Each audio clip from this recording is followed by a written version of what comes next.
Hello and welcome to a very special episode of Before Our Friends Die. You're joined by me, Kavan. Me, Rash. And our special guest, Danny Mirza. So Danny, this episode is titled 10 Tips from a LinkedIn Guru to Supercharge Your LinkedIn. Now, first of all, thanks for coming on. Really appreciate it. Thank you, man. All you got to do, if you're an audience member right now, is check out Danny Mirza on LinkedIn and you'll understand why we got him on. Because his LinkedIn is top tier. We're talking engaging content. We're talking loads of content. We're talking premium. We're talking LinkedIn Premium. Hey. That's how you know he's the right guy to have on right now. LinkedIn Guru is what we've called him. And he's got top 10 tips for you to supercharge your LinkedIn. So without further ado, let's get into number one. Perfect. Thank you. First of all, thank you very much for inviting me. So now that the salutations and the formalities are done, let's get down to business, as they say. I think before I go for number one, I think let's just talk about my journey, how I started on LinkedIn, because this is important. Yeah. So apparently, when I completed my MBA 2014, I was like, I got a gold medal for my MBA, and it was proper. And one of my career consultants at that time said, "Oh, this means nothing if you don't put it online." I'm like, where? Should I put it on Instagram or something, or Facebook? Yeah. It's like this new thing, like this LinkedIn stuff, like go online, make this profile on LinkedIn and just put it there. And they said, your achievements will not be validated and means nothing if it's not on LinkedIn. I'm like, okay, let's just go to LinkedIn. When I joined LinkedIn in 2014, all people were doing was putting their achievements, their new jobs, their promotions. I was like, why the hell everyone is so successful? Yeah. So maybe they were using it wrong. Fast forward to 2023, it's very, very different now. I think it's a platform for personal branding more than anything. 100%. So let's get down to number one now. Let's go. I think to challenge the assumptions that people have about LinkedIn, you think LinkedIn is very, very professional. If you ask a student, 100%, yeah, they're like, it's very professional. Am I professional enough for LinkedIn? I'm like, what does the word professionalism even mean? It's relative. It's relative. So apparently professionalism would mean very different for bankers. Could be very different for the gaming industry. So when it's relative, use that to your advantage. Know your audience and then put stuff and then come on LinkedIn. So hence it becomes much more easier for you to be on LinkedIn. It's not very, very professionalism. It's all about professionalism. Anything goes on LinkedIn. One of the examples that I always give to students is, and it's satire, but it definitely makes sense, is that you would post a picture of a donut on Instagram. I love Krispy Kreme. You would share it on WhatsApp. Do you want to have a donut? Or put your recipe of a donut on Pinterest, like everywhere, right? Yeah. Would you do that for LinkedIn? You would never share a picture of donut. What if I tell you you can? All it requires is a business work-related context. Right. Anything can go. I was going to butt in there because I've seen it myself. I just got donuts for my colleagues or anything. Like, I've seen it. I've seen the change. Yeah. Since probably 2014, as you mentioned. I've seen the change. It is. It's called normalizing LinkedIn. Now, LinkedIn is being normalized by all the millennials and borderline Gen Zs and Gen Zs themselves. I think they're normalizing it. You see a lot of influencers, 100%. proper TikTok influencers now being on LinkedIn. Yeah. And hence they have started this movement of normalizing it. So you could share a picture of your donuts on LinkedIn with a business context. You would write something like, I would want to operate a donut franchise. Maybe my top skills are donut production. I work for Krispy Kreme and I love making donuts. So all it requires is a context. Yeah. So that's number one for you. You think it's very, very professional. It's not. Anything goes on LinkedIn. It's normalizing. Anything goes. Anything goes on LinkedIn.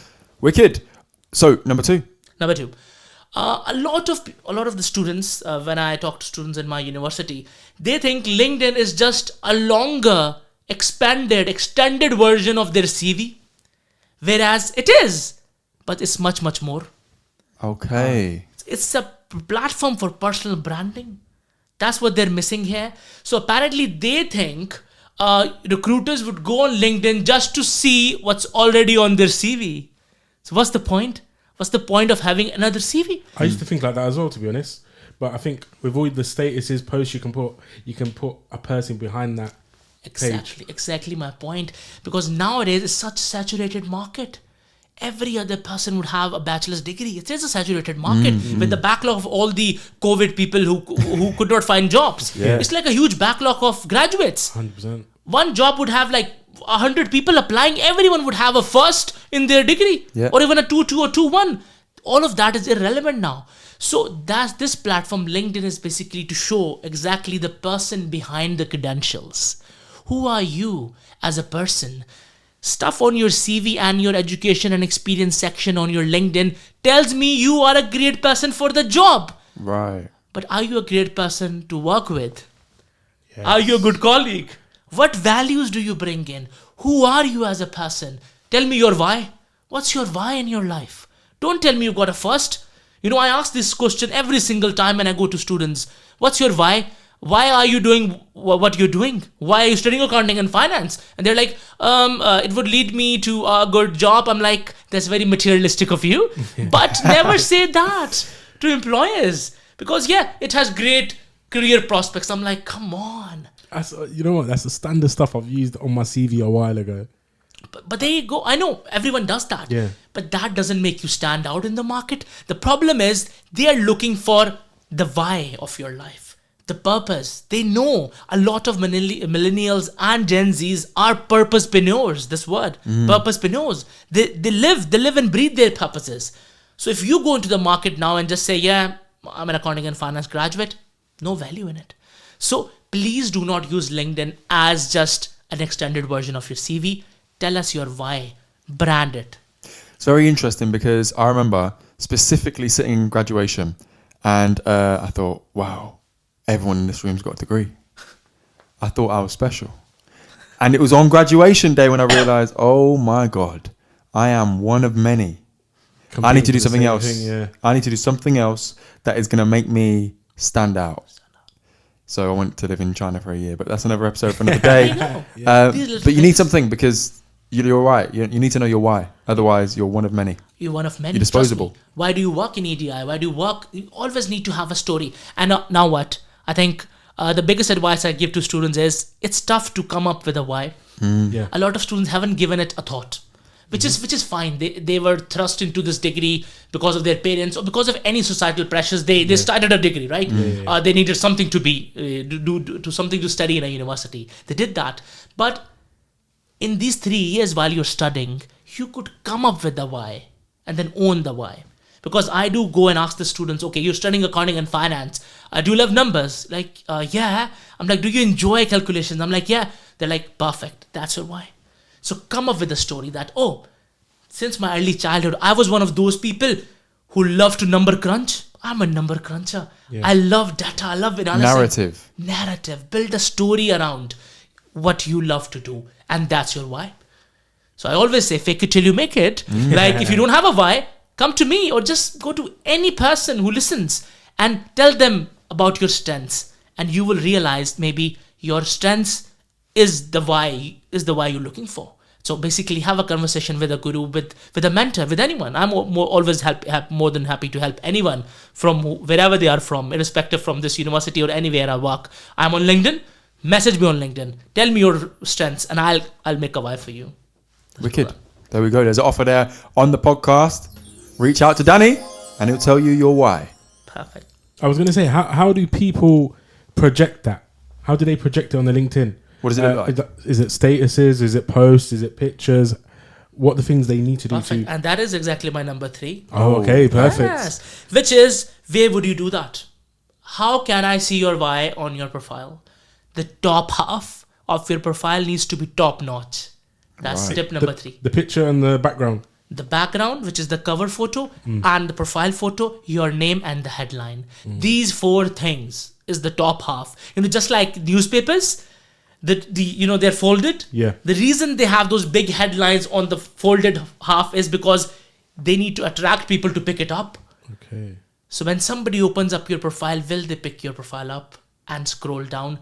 That decision of scrolling down is made on what they see in the top half. So that is where I need to see your why. And the biggest problem that I see with the top half, A lot of people don't even have a cover photo.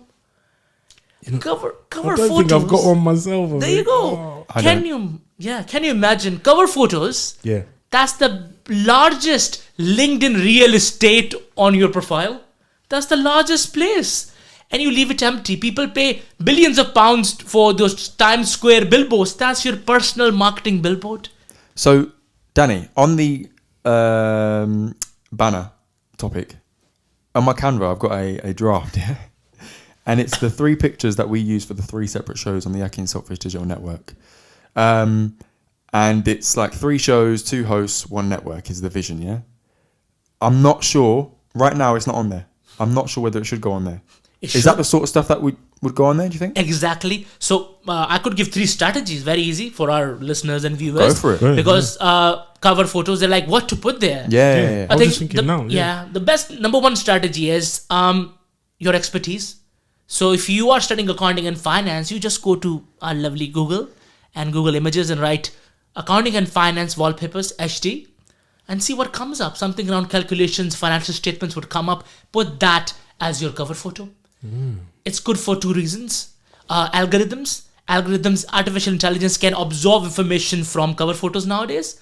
So whenever a profile is reviewed, the first thing it reviews is the cover photo. Right. And it would pick up all those calculative stuff and all those things from the picture and consider the person to be very into accounting and finance. And whenever a human beings look at us, maybe a recruiter would look at your profile, they would be like, yeah, accounting and finance, it's all about perception. So the first thing they see on your profile before your photo even would be your banner and be like, okay, accounting and finance, numbers. The person loves numbers. It's all about perception. I think before I go ahead, I always say this to my students. They come to me, Danny, what is my reality? I tell them, your reality is not what you think you are. Your reality is the perception of you in other people's eyes. We don't live in isolation. Decision makers, everyone, people in power, whoever you want to impress to get ahead in your life, from interviews, how do you get a job? Perception. The potential that you show them in the interview gives you the job, because your CV and all the credentials might just be the same. What is that gets you the job? Potential. That promise. What is promise? An abstract concept. It is their perception and impression of you that you would be able to do this in the future. So when somebody comes to your profile and looks at the cover photo and it's all accounting and finance, they think, wow, this person really believes in his or her skills. Yeah. So that's strategy number 1. Number 2, a place where you aspire to work. Accounting and finance people, or if it's psychology, anything. A place which defines your profession. Is there a mecca of your profession? Accounting and finance would be Canary Wharf. Everyone would love to work there. Yeah. People in health, they usually put up pictures of hospitals and stuff. People in mental health and all, they would put pictures of even them talking to people. There you go. That I am very empathetic and I talk to people. So maybe a place where you aspire to work in. And the third strategy is what you exactly said. Brand yourself. That's what I have done. If you go to my profile, you see I've branded myself. Have another picture of you. Talk about all the speciality and your why in your cover photo. So these are 3 strategies. The field, the place, or just brand yourself if you can. So, for the record there, we will put Danny's LinkedIn profile in the show notes below, so make sure you check that out. You were touching on there about the perception of self and how people see you, which is, for me, my brain is ticking because my degree is sociology. So one guy who comes up in sociology all the time when we talk about how people see us is Erving Goffman. And he talks about life being dramaturgy. So effectively, there's the backstage and there is the stage. And often we are defined by how people see us on the stage, and people don't know the behind the scenes. And the impact of that is massive. So as much as people shape how you see yourself, you can also shape how people see you and use that to your advantage using those tips that Danny suggested there. Exactly. I highly agree with that. And I think we see that a lot on Instagram and stuff, and all those philosophers on Instagram, they say your only competition is yourself. I'm like, which is fine, and then you would turn into you 2.0 and all. I'm like, perfect, but why are you doing this? Because you want to compete in the market. You always become a better version of yourself for something. And that for is always with other people. So no matter what these Instagram people would say to you, compete with yourself, be the best version of yourself, but remember, if that best version of yourself cannot be translated into a brand and other people don't see that you 2.0, it's of no use. What are we on now? Tip 4? Tip 4, yeah. Tip number 4, I think, let's talk about profile photos, because a lot of people start their LinkedIn accounts. That's the first thing. They ask you, put up a picture. Yeah. So first of all, please have a picture. Okay. Don't have a ghost profile. People have students at times, they have a ghost profile. They have their names, they have their education, but it's like no face. Like proper, they're hiding. So have a picture. The biggest problem they see is they see a lot of influencers and people have DSLR quality high definition pictures. Yep. I say you don't need that. Every single phone made in the last 3 to 4, 5 years has a 2K camera, the back one, not the selfie one. 2K camera in the back, every single phone has that. So use that camera. All you require is good lighting and a smiling face. You take that picture, perfect. And in the way you want to dress, again, brand yourself. Look at your audience. Don't go after professionalism. Should I be dressed well? Should I be wearing a suit or or a tie or something? No, don't. Never put yourself under that pressure to impress people like that. I see these things when you need to manage your perception in other people's eye. But that does not mean people pleasing. No, that means that you manage the impression that other people have of you as you are. Your brand is nothing you can fake. It has to be original. So you were saying something. No, I was gonna say, because what you just said there, I've got a tie, I'm in a shirt, I'm in a waistcoat, I think I'm in a suit, and I think Kavan, if I'm right, are you in a shirt and tie? Just as well? don't try. Yeah, shirt and tie. Don't as try well. to throw me under the bus. I think we got into the same concept as professional. You have to do it. Wouldn't say we're not ourselves, but Put it this way, yeah. You can't see me on camera, but right now I'm wearing a Nike t-shirt that says training across the top. I'm wearing jeans and trainers. This is generally what I wear to work, right? Danny, you'll attest to that. Exactly, yeah. But it's not my LinkedIn. There's and no- right now I'm wearing a shirt, jumper, and some trousers. And that is the problem. What the problem is, when you don't put up the real version of yourself on LinkedIn, that is building a wrong perception, because that's not how you'll show up every day on work. See, what's the point? And that's false promise. And that is the problem. That's false marketing, as they say. You'll be guilty of false marketing. Hey, I just saw your LinkedIn. You got a shirt on. Why are you in a t-shirt? T-shirt, yeah. I've only got one shirt, man. I got to wash it. I think that's what I say. So on my point of using your phones as the camera, take a picture. And there's this website called pfpmaker.com. It can help you add a background to your photo for free. Right. So all of this debate on have a neutral background, or you can't take pictures in rushy places. Take a picture.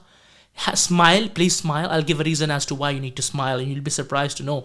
So you need to smile in the picture if you could, and just go to PFP Maker and it would give you a background. Have a colored background. Use the psychology of colors to your advantage. And again, we'll put that in the show notes below. PFP Maker. Yeah. pfpmaker.com, and use psychology of colors to your advantage. I've noticed that as well, to be honest, recently on my LinkedIn is, like, for example, loads of companies, there was another practice, I think they've gone to like a different branding stuff.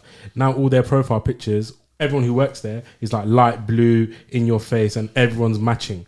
So I guess the same thing, So isn't it? the matching element is because they are on brand and they represent that company, but everyone has a color on the background. There are two reasons. Whenever somebody comments on some profile, you see people which have stands out. backgrounds, those comments pop up in your eye. Yeah, it's it a does. psychological thing. Yeah. People with having a colored background to their pictures, they pop up. What's the best color? I think the answer to that is Red. Any color. Any color could be okay. best. Color depends on what branding do you have. So colors have some values attached to it. There's a whole research piece done on it by so many researchers. Roughly on the top of my head, I would say, so if you choose red means raw energy, proper spontaneity, all the time, action. There you go. If that's what represents you, have that color. I'll give my example. So recently I changed up my brand to purple. So purple, the values associated with purple is wealth. So for me, what I'm trying to show is wealth of knowledge, increase in employability. Okay. It shows stability, and it has some hints of red in it, which means energy is still there. And it shows a proper luxurious brand. So what I've turned myself into is now basically from a proper action-oriented, spontaneous guy into a more stable and wealth of knowledge kind of a guy who now has all of that, can always do all the action stuff, but now is like at that luxurious stage of my life where I would say my knowledge that I share is the luxury level of careers and employability knowledge. See, and I'm saying this very honestly, people don't talk about their brands and all these things that go behind. I'm very honest. So this is my thinking right now. Like, I have a lot of careers and employability knowledge, which is at luxurious level. So basically I would say I'm at the Gucci of careers and employability advice. That's the story behind the color. And you could go and search on Google psychology of colors. It would give you a psychology. Like blue is all stability. So a lot of people who work in EDI use blue and green as well. So these color EDI colors because that goes into that theme of work. So I think that's the biggest thing. Use PFP Maker for your profile photos. I think that's a hint to you, Kaban. Change your color. Yeah, I'll look into it. Yeah. Number 5. Number 5, yeah. I think number 5 talks about headline. Okay. The last part of your top half. The headline, just underneath your name. Is that job title or? Sadly, that's what a lot of people believe, job title, because that's the default. Yeah. Okay. That's the default you get. So apparently, whenever you make a profile, the current thing that you're doing, that's your default headline. So if you're a student, we say student at Northampton, student at Birmingham or something. And if you are working somewhere, it would say blah, blah, blah person at this company. Yeah. People don't bother to change that, sadly. But LinkedIn allows you to change your headline, and that is where you could add the most amount of value for a person. Danny, what's your headline? My headline right now is all about all the best things I'm doing right now, which is my current job, career development at the University of Northampton. Then I'm a career futurist, all new technology. And then I am a career marketing and branding enthusiast. Yeah. And then some of the awards that I've won, I'm a social entrepreneur, that's there. And I'm a CIPD level 7 HR consultant. So all the best things I am standing for, all the best things I have in me, it's in my headline. If somebody comes to my headline, they would know what this guy is all about. Rachel, what's your headline? Do you know? I didn't even know you could put one. I thought probably just says accountant. Probably like The default one? Yeah, default. You could, so there's a small pencil icon when you go up to your profile. Yeah. You click that pencil icon and it will allow you to just change your headline. And the biggest advice for headline is it has to be screaming. It should be screaming your potential, your value that you could add in a prospective employer or in a business. Don't laugh at my profile, Danny. There you go. That's yeah. Boring. It's like, yeah, it's proper boring. And I would call it BB. It's a BB profile. Bland and boring. Yeah, it's bland and boring, literally. I would show it on camera, but not yet. Yeah. I'm gonna, But I think I'm gonna update it after this. Listen, my headline is podcast creator with the mic emoji. Because Danny, I got the emojis from you, facts. Race equity advocate and HE access and participation manager. So little bit boring, not gonna lie. That does stand out, Kavan. Let's see. Yeah, look, it looks good, man. Let's see. Look at that. It's the emoji, innit? yeah, emojis work. Emojis definitely work, I think. So I think the biggest advice is to basically put the best stuff about you in the link, in the headline. Because I look at your picture, I'm like, wow, this guy is all about this field. I look at the picture, lovely, you're attracting me, you're giving me that implicit messages through your colors. And then I read your name, lovely, obviously have your own name. Yeah. And then I look at the headline, okay. In the headline, it should attract me and tell me the best things about you. Only then I'll decide to scroll down. So this decision of scrolling down, these 4 elements, the top half, that decides it.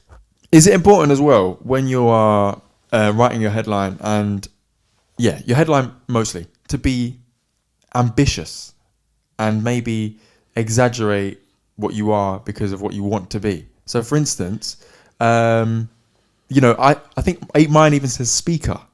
I've done one speaking arrangement ever. Maybe that's a bit too honest, yeah. But I want to be a speaker. So I'm putting speaker in there because it's fine. Yeah. I think that is the premise of impression management. See, I always say this to my students. They do a lot of volunteer work for free.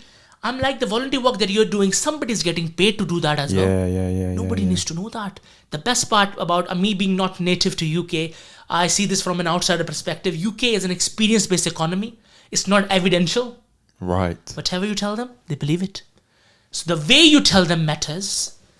Because in my country, I come from South Asia, so over there, when you go to interviews, when you apply for jobs, we take bundles of certificates to prove that we have done stuff. Yeah. And it's not like that here. So I'm not saying and asking you to lie, but, stretching and framing the truth, that is legal and you could do it. I love that. So, I love that. Stretch the truth. And basically, and that's what everyone does. And it's very unlike British culture. People don't sell themselves well. Yeah. They're like, I am who I am. It is what it Humble. is. I Yeah. am. Hence, isn't it a very easy market to excel in? I say that to every student that comes to me. I'm like, do you know the local population and the culture is very humble? Isn't it very easy for somebody to excel? All you need to do is just do 10% extra in your job and you'll be celebrated. Like you'll be the hero in that, the protagonist of that organization. And I'm not shying away in saying that. Look at me. I work at Northampton, right? Like in the past 6-7 months, done 4-5 events. There you go. I wasn't asked to do it. Was not part of my job description or specification, but I did it because that's my brand. That's how I do careers and employability. That's who you are. See, that's who I am. So isn't it very easier? I could have done one event and still get the applause. I've done 5. Beat that. See, that's what I say to people. I'm like, every single student, I'm like, just go, just make it work and do something extra. So I'm like, you start a job, right? Yeah. And I see that a big problem. We're straying away from LinkedIn, but I think this is very important for people to know. I see a lot of people stay in their jobs for too long. What's too long though? Anything above 2 years is an eternity. It's an eternity for me. I change jobs very quickly. And I think new generation coming in, millennials and borderline, I consider myself to be a borderline Gen Z. Gen Zs and all. I think these guys would be changing jobs very quickly because nowadays it's not, the onus is not on the applicant to stay in an organization. It's on the organization to make them stay.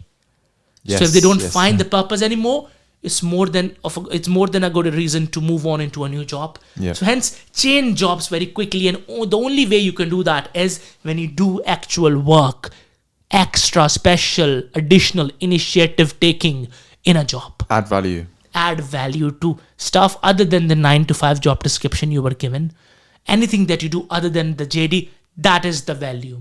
I see a lot of people, because I help a lot of senior people in the industry as well for CVs and cover letters. Yeah. I get a CV which has like 15 years worth of experience. And they say, Danny, you know what? I have 15 years worth of experience. It's not working out. I'm like, and when I look at this CV, I'm like, sir, hello. Sorry. You don't have 15 years worth of experience. You only have 1 year worth of experience repeated 14 more times. You know what? That's like my CV. Because as an accountant, and if you do move, you do the same thing. Same thing. Yeah. But there is always room for doing something special. It's that the problem is you start working too much in the job, but not on the job. So these terms, you must have heard, working in the business, on the business. When you invest too much of yourself into the 9-to-5 operations and all, you take that too seriously, that's working in the job. At times you need to step back and see what else I can do. And there are so many chances of adding value. A process that you take to do some accounting work, maybe improve that process. One little change. There was one example, a person who was doing working in midwifery, right? Midwifery. Danny, what's the room of improvement in midwifery? I'm like, how could I stand out? I'm like, you do fill forms? I'm like, yeah. They said, yes. Do you do a lot of computer work? They said, yes. I'm like, maybe just remove one step in it. Maybe trying to make this process a bit faster. Little improvement, gradual or incremental improvement that you would make in your job. That is the extra value you're adding. So anyone can do that. So please don't be like that person who has 5 years worth of experience, but apparently they just have 1 year repeated 4 more times. That's actually incredibly powerful. Oh, yeah. I'm just thinking here like, my CV. Yeah, my CV is that same thing. So how do I change it? So you look back, you still have chance. So it's that you don't have to go back and in a time machine and change all of that. You look at your past experience in a different lens now. So you go back and see what were those instances when I was asked to do something extra. those value addition stuff, and there must be something. Okay. There must be something you did out of the ordinary, out of your own initiative. Those things matter. So now when you apply for a job, or when I look at your CV and you come up with a new CV, I should not see a copy paste of the job description. That's the biggest crime. I see that in the description of all the experience section of students. They just copy paste the whole job description. I'm like, that's what you were paid to do. You had to do it. You had no other option. Give me the projects and extra stuff that you have done. Okay. You go to my LinkedIn, you look at my stuff.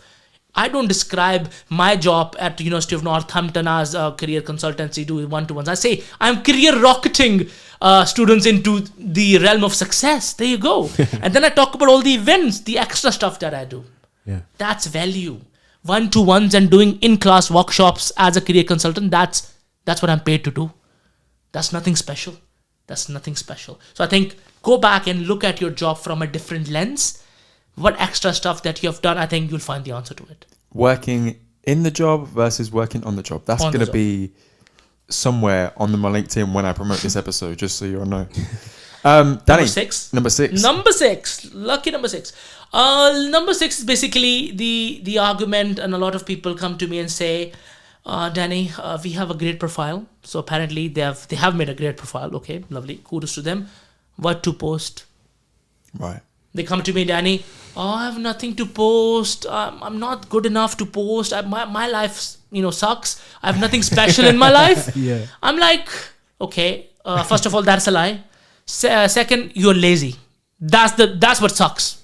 You're being lazy. And then I asked them, okay, let's talk about students. Have you done coursework? They're like, yeah. I'm like, talk about your coursework. I'm doing this workshop in the class with you. Take a picture of me and write a caption. Say, oh, Danny, doing this workshop. I learned a lot today. There you go. That's your post. You get an article to read. Take a picture of the article and say, this is what I've learned out of from the article. Every single coursework, every single lecture that you do is building up your brand. So if you are an accounting and finance student, or if you're a marketing student, or a logistic and supply chain student, anything that you do part of your degree and you put it on LinkedIn, that's a good enough post. It shows and builds your social relevance. So posting is not about making you look good. It's all about making your social relevance in the market. Are you relevant? The only way you become relevant is when you talk about the field you're in. Talking about the field basically means whatever you study, you talk about. Whatever you like, you have an opinion on it. Social relevance is all about that. So posting for the sake of social relevance is the plan. Sorry, bro, go ahead. No, I was going to say, I just thought of something now, because I don't really post on LinkedIn. I like retweet, but repost. But I just thought of something to post probably because it's coming up. I think it's tomorrow within the week as an accountant, is the budget. Budget's coming out. I think it'll be a good Have little... an opinion? Yeah. Have an Be a opinion good on one. it? I might do it, I think there you go. Yeah. These little things. Look at what's happening. Talk about AI. If you're into IT and all, talk about all the new advancements that's happening up. If you're in human resources, talk about how AI might change work. Midwifery, how technology can change midwifery. If you're talking about health, NHS, medical, you would always have something to talk about. And opinions gets you social relevance. And I think everyone is opinionated. I think if somebody comes to me and says, Danny, I have no opinion at all. I'm opinionless. That can never happen. Yeah, you have to be wary of them people there. You're not human. You're not human if you don't have any opinions. They've got splinters in their bum because they sit on the fence. Yeah. So I think that's really interesting because obviously when we promote these episodes, we're always looking for a hook as well. So it might be International Women's Day. What women do we have on the network that we can share? It might be, but LinkedIn. There's an article that comes out about LinkedIn. We'll share this again. You know what I mean? There's diabetes awareness weeks and things like that. We share our episode on diabetes. All these things have social relevance. If we can attach an episode to that, people are interested. So yeah. Just to add on to this, I'll make it even easier for our lovely audience. So if you do not want to post about the field you're in, post about anything and I'll tell you how. Hobbies, right? Who play games? Some games? Yeah, I play games, yeah. You play Call of Duty or something like that? Yeah, You must have played it. Usually Call of Duty would have a mode called Capture the Flag. Yeah. Right? It's a life lesson. I say if you're playing Capture the Flag, take a picture of you playing with the headsets and everything and said that Capture the Flag teaches me a life lesson. Until unless you kill somebody and capture the flag in the game, nobody cares for you. The time you capture the flag, you show up on everyone's map and everyone is after you. Isn't that a life lesson? Until unless you're successful, nobody cares. The time you become successful, everyone tries to put you down. That's true. Yeah. So even playing a game and doing your hobby, you can post about it. Baking. A lot of young girls give me the example. I love to bake. I'm like, proper baking shows attention to detail. Such a relevant skill in the market. One ingredient goes wrong, the baking item doesn't turn out the way it should. Yeah, I made some cookies on Friday. They're Yeah. rubbish. Yeah, you'll burn them or the cake won't rise. Just the way the cake won't rise. I think in real world, if you're not attentive to detail, you won't rise in the job. You won't rise in the organization. So your hobbies, anything goes on LinkedIn only if you look at it from a different lens. So you can definitely post after today. There is no excuse. You're just being lazy. So today's question to the audience is, after these 6 tips and 4 more to go, how will you rise? Lovely. Number 7. Number yeah. 7, and my favorite of all. Do you know a platform just has beaten Google as the most used platform in the world? There are more people using that platform than Google right now. What's TikTok? TikTok. that? Okay, TikTok, yeah. There you go. So full points to you. Come on. TikTok has just beaten Google as the most platform. So basically, there should be more people using Google because our browsers are hardwired to search Google. Yeah. We Google everything. Yeah, so you there are more Google. people on TikTok than on Google. So the platform is not important. Does that make sense? Yeah, it does. Apparently, there are more people using that. But the point I'm trying to make is that TikTok is not important. The medium is video. People love to see things. Then they love to read. And even psychology talks about it. People remember 80% of what they see and only 20% of what they read. Right. So, hence that's why we remember the story of our favorite movies. An article that we read, we'll forget about it in like a week's time. So, play to your advantage. And point number 7 is that videofy yourself. That's what we're doing right now. Yeah, 100%. Lovely audience. And I- Podcasting. And Video. I felt some eyes because I was meant to sort out TikTok a couple of weeks ago for our podcast. I felt some eyes for a moment. I could feel it. Yeah, well, you know. Please sort it out, guys. yeah, we'll do. So yeah, videofy yourself. And in today's world, people come to me, Danny, I'm not comfortable in making videos. I'm like, you cannot escape videos in today's world. Teams, Zoom, you go to work, everything's happening through a webcam. You cannot hide. Graduate schemes to any job you apply. The second stage is a video interview, that too a pre-recorded one, where there is no human being on the other end. That's happening. So you record yourself with your webcam. That's a weird one, isn't it? Yeah. And there is no way to escape video in today's world. Hence, use that to your advantage. Give them something to look at. Give them to see you in action. I know someone who went for an interview process and they had questions given to them, and then the software, you couldn't retake. Yeah, you've got 3 minutes to answer these questions. You can't retake. It's live. You say what you say and you move on.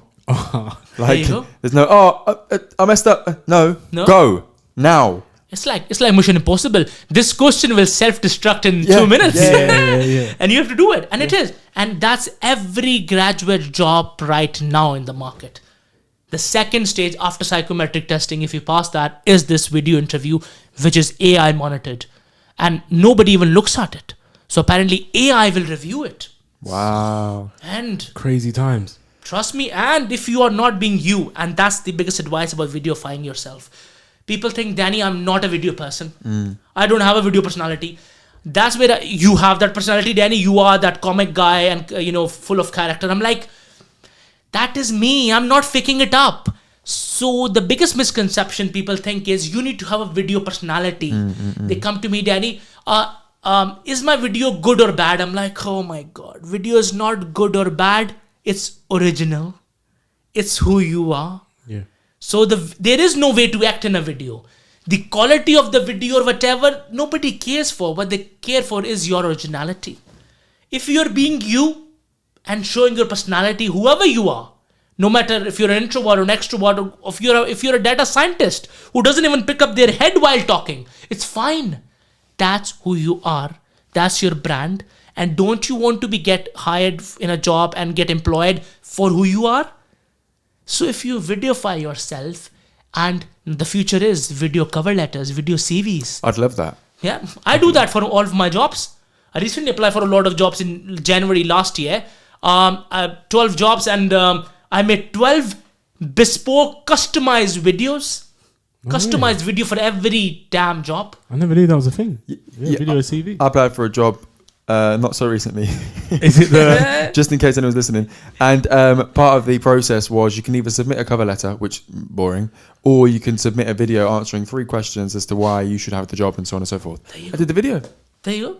Obviously, I didn't get the job, but here we are. Do the video. You know, a lot of people come to me and say, Danny, when we make a video, won't that be a bit too advanced and a bit too much for some of the industries? I'm like, first of all, if you can make videos and if you're showing off your personality, so remember one thing. If I do get rejected when I send the videos at times, but that's like a bullet I dodged. Because if somebody cannot handle Danny in a video, they can't handle Danny in the real world. So get hired on your own terms. That's where video helps you. Show them who you are before the interview. Because a lot of people show something else in the CV. They go to the interview. They're like, and the interviewers are like, I thought this person would be a bit different. So isn't it better to save your time and the recruiter's time? Show yourself in action. This is who I am. If you want me like this, call me for an interview. That's very interesting because you touched on something there that I always try to remind myself and my friends, it's not a rejection, it's a redirection. Yes. And also what's crucial there is, you're right, you want to show your authentic self, right? Because you don't want to missell yourself to others. And you don't want to also put yourself in a situation where you actually wouldn't fit in. You were compromising yourself. But I feel like, particularly when thinking about the student market, there's perhaps a desperation I would have had when I was 21 versus, like, I don't have that desperation now. If I apply for a job, it's prospective. It's, if I get it, great. If I don't get it, I'm okay. I'll survive and I'll still be able to do what I do.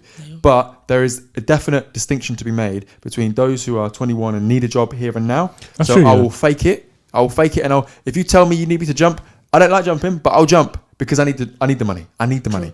But now I don't need the money. I'll be okay. So I'll put my best foot forward. There you go. And I do say that a lot of the first 2 jobs a graduate would get would be circumstantial. They'll get it out of circumstance, whatever they are in, which is fine. But the crime is to stay in them for too long. So if you are in a job for more than 2 years, now that's where the problem starts. You become complacent. So it's fine to get a job out of circumstance, but have that in your mind that you need to move away and get a job on your own terms. Only then you'll be happy in the job. The why I'm in careers. You see my energy when I work. Look at my videos on LinkedIn and stuff. Why am I the way I am? Because I love it. Every single day I'm like, yeah, let's go to work. This would only come when you love your job. And that would only come when you get a job on your own terms. So when I get rejected out of interviews, I thank them. I'm like, thank you. You cannot handle me. There you go. Simple as that. When I go to interviews after sending a video to them, I don't say to myself, am I prepared for the interview? I say, is the interview prepared for me? Is the interview ready for me? Am I ready for the interview? No. Is the interview ready for me?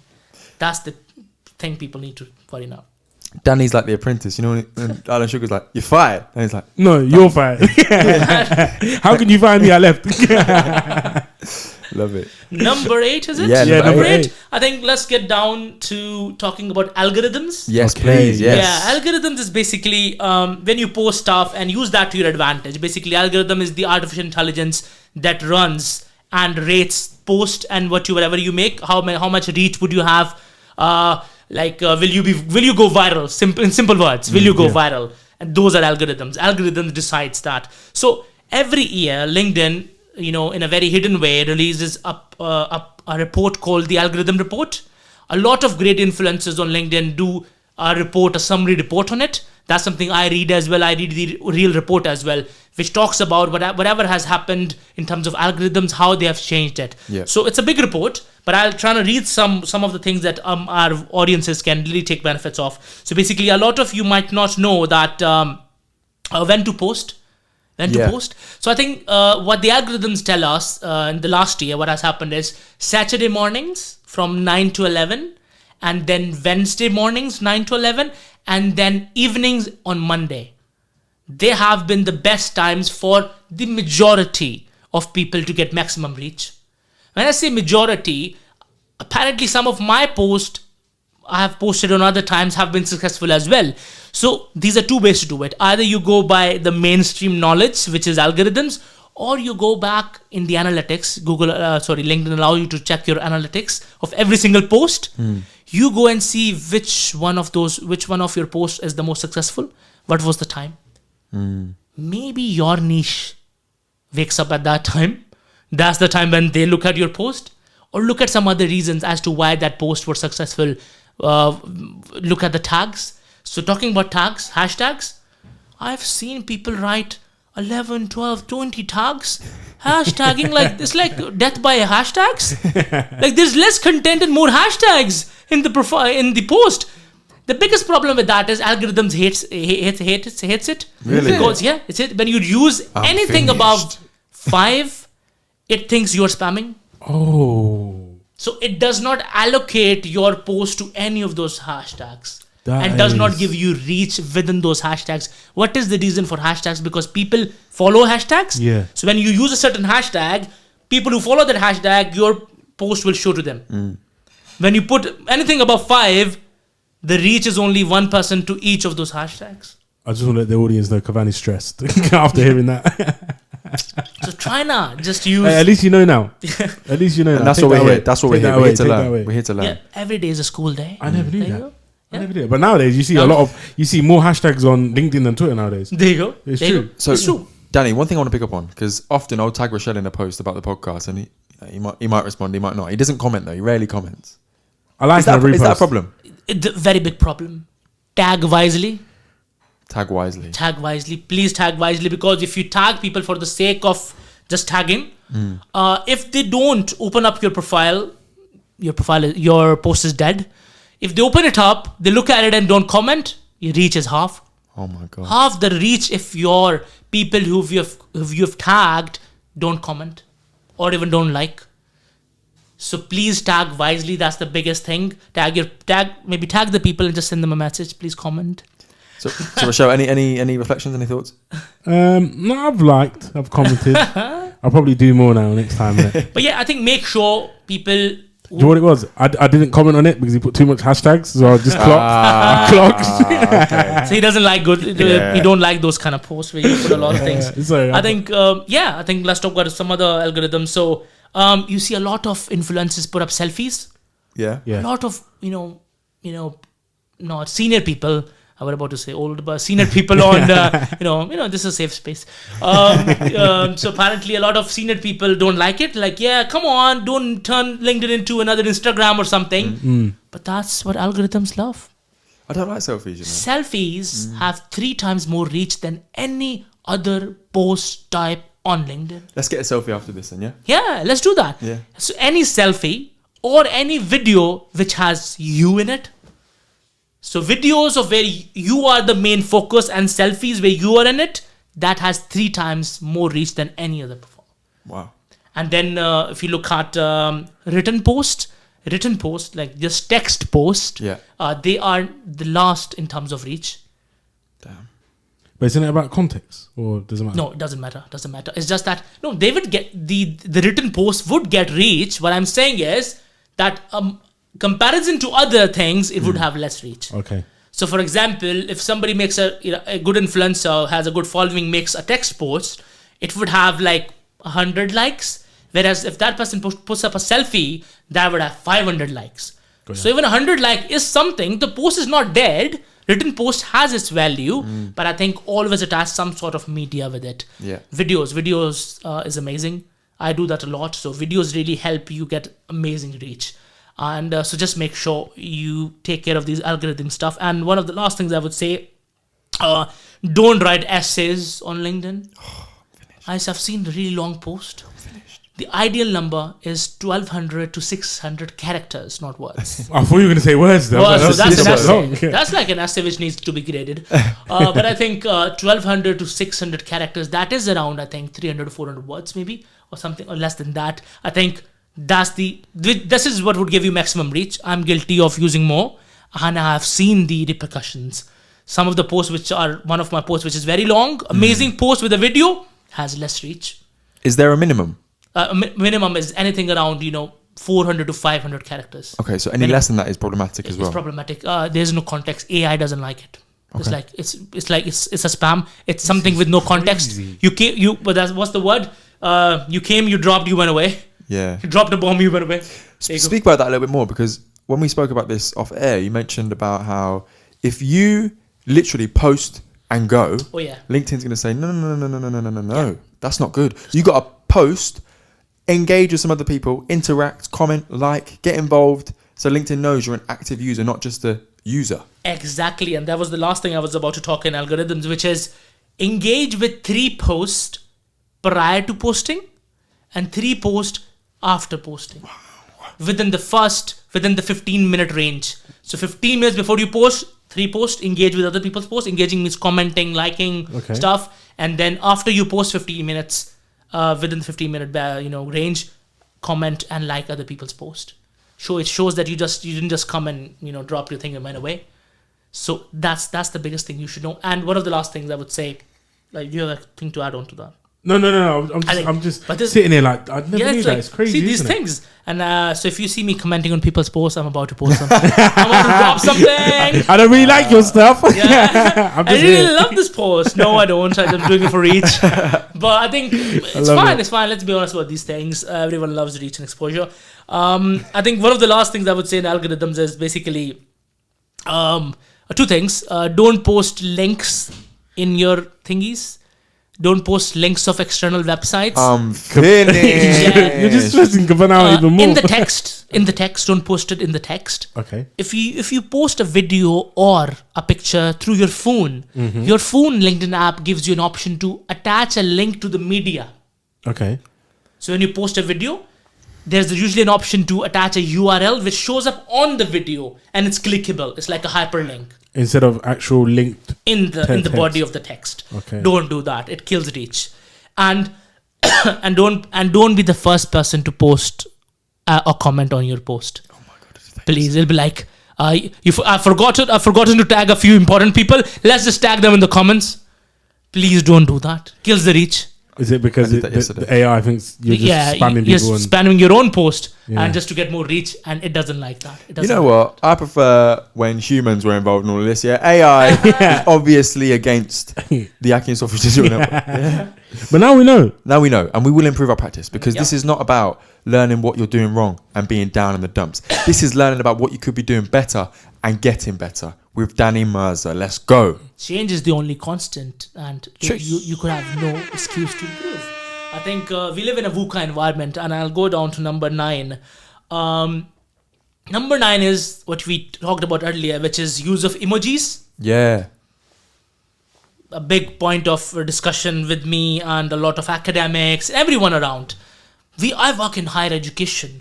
I use emojis in my professional emails every single time. Rockets and lightnings and God knows what. I use that, and so there is a big reason for that. We use emojis in our WhatsApp with our friends Yeah. and everything. 100%. Why do we do it? To put context and emotions, right? Yeah. Why don't we do it in professional circumstances? What have we become? Are we robots? Robots. Are we robots? Don't we have emotions?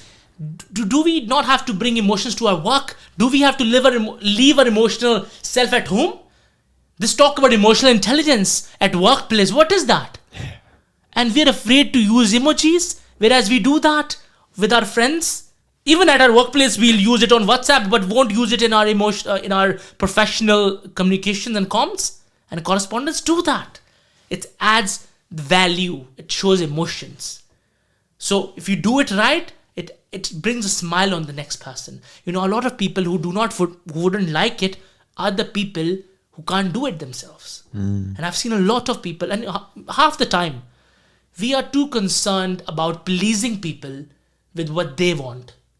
Give them what you are.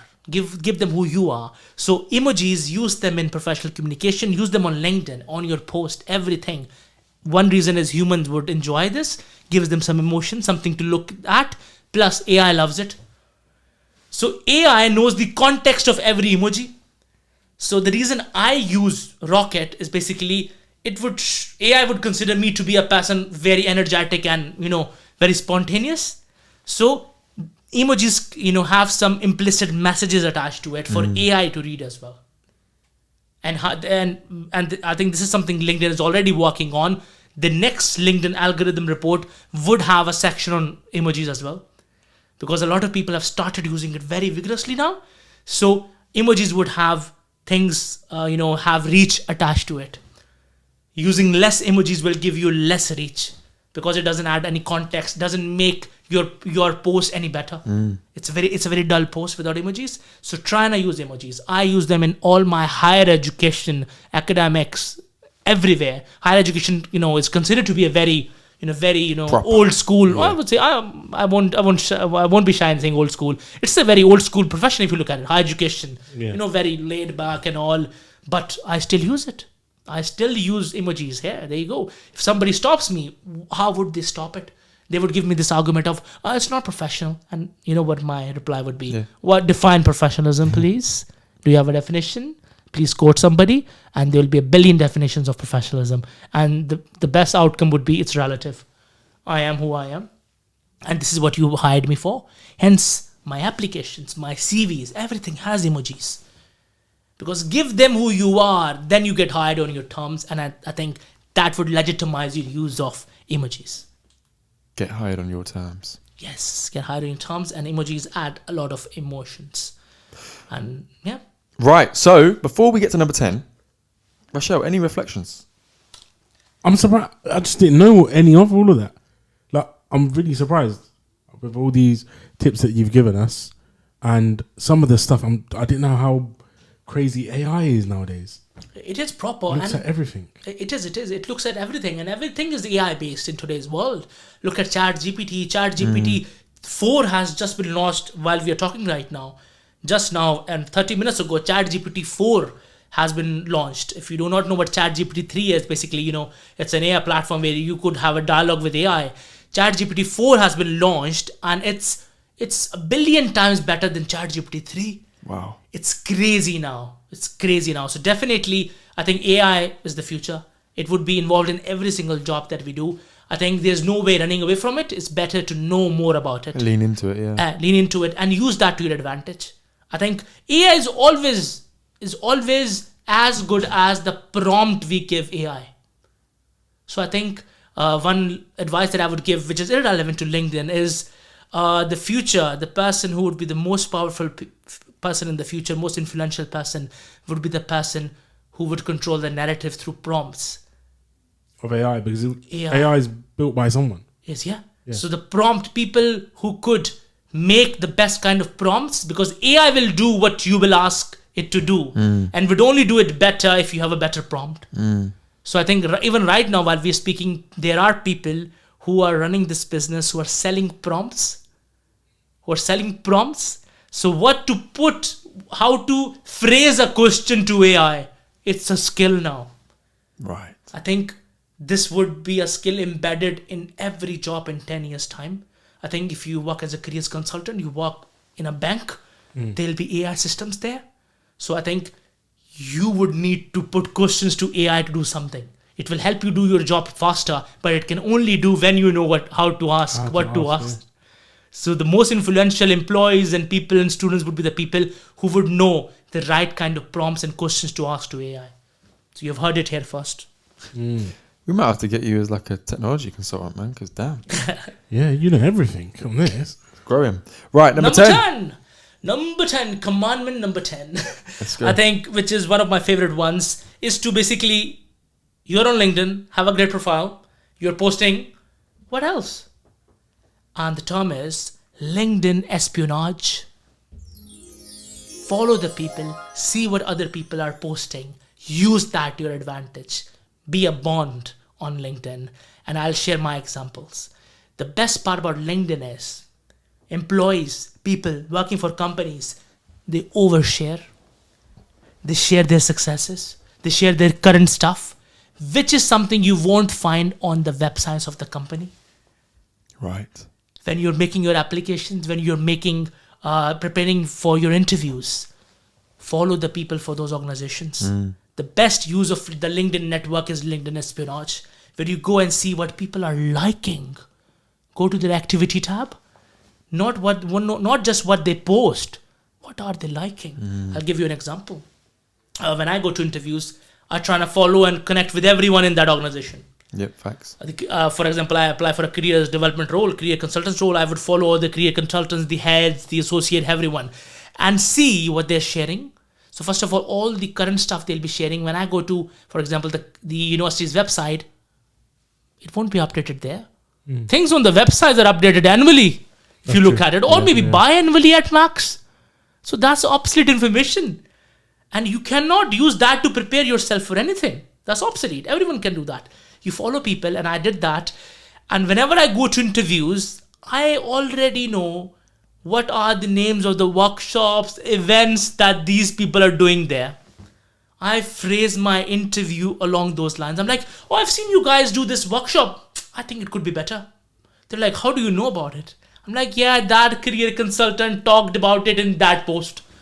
Oh, amazing. Look at the impression you're giving them. That you are proper into this job. You really want to make a difference. So that's how you stand out in today's world. Don't go and say, I'm amazing for this job. No. Tell them how your amazingness can help them become better. And for that, LinkedIn espionage. See what they're sharing. Go down to what they're liking. Once there was an interview and I saw the head of careers in that particular organization was not posting anything, was a proper LinkedIn ghost, but was liking a lot of stuff. So I checked that out and I was like, what does she like? She was liking a lot of EDI things. So now and I was preparing for the interview, so I could not have changed my application. And there was nothing around EDI in my application. I'm like, okay, she loves EDI. How would I do that? Now I know that she loves EDI and she's on the panel. What I did was, okay, I need to find a way to, put EDI, inject EDI in some of my answers in some shape or form. Now that I know the preferences of all the people sitting in the panel, I just need to find a way. So in one of the questions they ask you, they said, it was a random question. They said, okay, tell me more about, and the whole interview was about to finish and I could not inject EDI. I didn't get the chance. And they asked me, okay, tell me a time when you went for a holiday and you really enjoyed it. We just want to know, how do you do holidays? I'm like, there you go. Let's add this here. I'm like, okay, last year I went to Pakistan. And you know what? This time around, I went there and spent a lot of time with some charitable organizations just to see the people who are below poverty. What do they lack?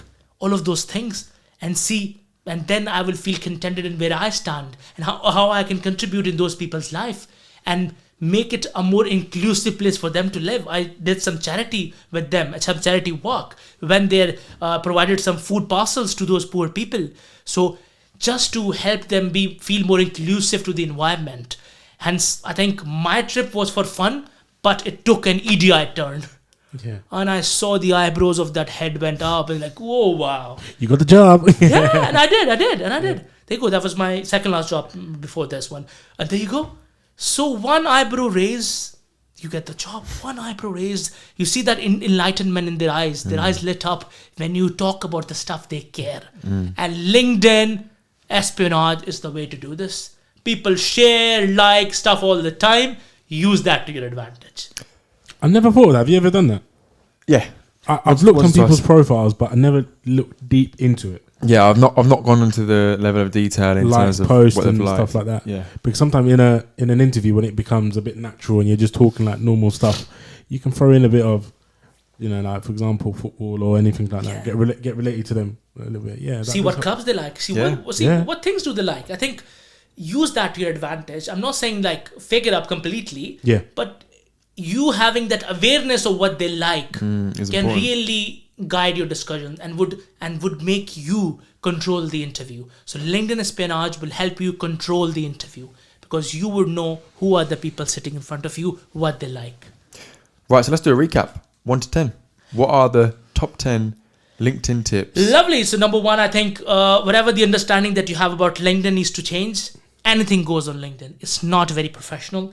Number two is don't use LinkedIn as an extended version of your CV. It's for personal branding. Number three is basically your top half needs to be top notch. The cover photo has to give some value to you. Number four, profile photos. You don't need a DSLR for profile photos. Use PFP Maker. Have a colored background. Play with the psychology of colors. Number five, your headline. Your headline should scream the best things you have in your life. And number six is what to post. So you have a lot things to post, from your academic stuff to your hobbies. Talk about anything. Give some value to the reader. Number seven, videofy yourself. TikTok has just beaten Google, so you have no excuse. Everyone loves to see stuff. Make them see yourself in action. Number eight, play with algorithms. The algorithm report comes out every time. Just go on the search bar and LinkedIn. Just go and search algorithms. You'll see a lot of summary post. Number nine would be basically make use of emojis. Emojis is the future, shows emotions, and you need emotional intelligence at work. And number 10, as I said, LinkedIn espionage. So these are 10 tips, top tips. I would say 10 commandments to literally rock your LinkedIn. Damn. Thank you. And there we have it. A fantastic episode of Before Our Friends Die on the akhi&saltfish Digital Network. You've been joined by me, Kavan. Me, Rash. And the fantastic Danny Mirza. Make sure you go ahead and connect with him on Twitter, Instagram, LinkedIn. Go connect with him. He's got some great content, and you just heard there the 10 commandments to supercharge your LinkedIn right here, right now. Get active, get on it. If you want to get in touch with us and share any questions or thoughts with us, please do email akhi&saltfish@gmail.com. And don't forget, we're on Instagram at Before Our Friends Die Pod, and we're on Twitter at akhi&saltfish. Please get in touch, leave us your comments, and don't forget, on whatever platform you're listening to this on, like it, comment, subscribe, follow, leave a 5-star review, all those great things. We really appreciate it, because guess what? We need to supercharge the algorithm too. Finally, don't forget to tune in next week where we get to know Danny with our 7 signature questions. Take care and goodbye. Thanks, Danny, man. Appreciate it.